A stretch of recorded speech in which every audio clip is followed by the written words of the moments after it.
Been alive for more than 95 years, and she's held the crown for more than half of that, making her the longest reigning monarch in the history of the world. She's lived through over a dozen British prime ministers, 14 US presidents, and 20 Summer Olympics. God bless her, she's 95. That's a long-lived life. That's a life well lived. This is Bill Booth, and he agreed to talk about the unspeakable, the day London Bridge will fall down. No, not the actual bridge, though that's another interesting story in itself. Operation London Bridge is the not-so-secret plan for the United Kingdom when the Queen dies. When the Queen dies, the House of Windsor and the palace will go into super overdrive. On the day of her death, known as D-Day, the Queen's private secretary will call the Prime Minister and say the words, "London Bridge is down." The news will then go out to the 15 governments where the Queen is also the head of state. After that, the 38 other nations of the Commonwealth will know. A news flash will be sent to the UK Press Association and media all over the world. At the BBC, an alarm for national emergencies will be activated. It's so rarely used that many of their staff don't even know what it sounds like. You've seen it? No. All of their anchors will wear black, and their usual red logo will go black as well. At the same time, a man dressed in black will hang a sign on the gate outside Buckingham Palace. The royals' website will also sport the same message, whatever that ends up being.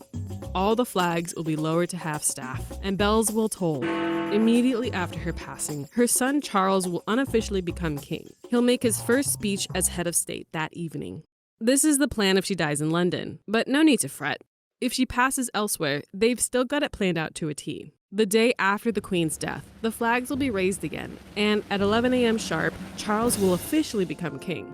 He may or may not choose to stick with the name Charles, and his wife Camilla will become queen per Elizabeth's request. He will then tour the UK to Edinburgh, Belfast, and Cardiff to attend services honoring his mother.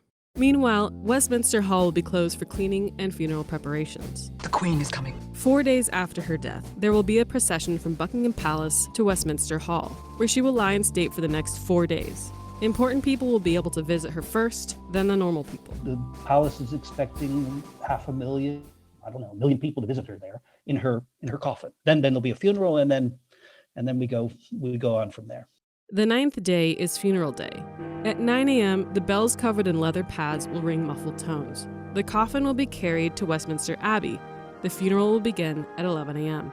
Assuming the pandemic will allow it, 2,000 invited guests will attend, and the rest of the world will watch on their TVs.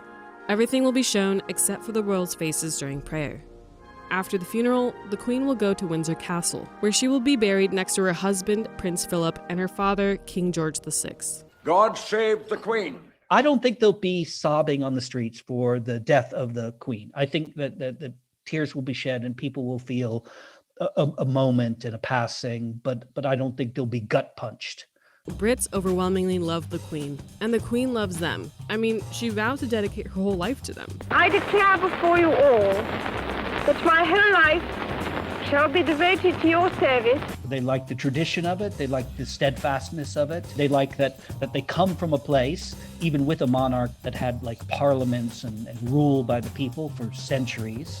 They like their history, and she is a living link to history. Look, change is hard, and no one is looking forward to this day, no matter how inevitable it is. But one thing's for sure. It'll just be a phenomenal 10 days of pomp and circumstance. I mean, they've designed it that way, and that is the genius of this House of Windsor and this monarchy, right? That they know how to put on a good show.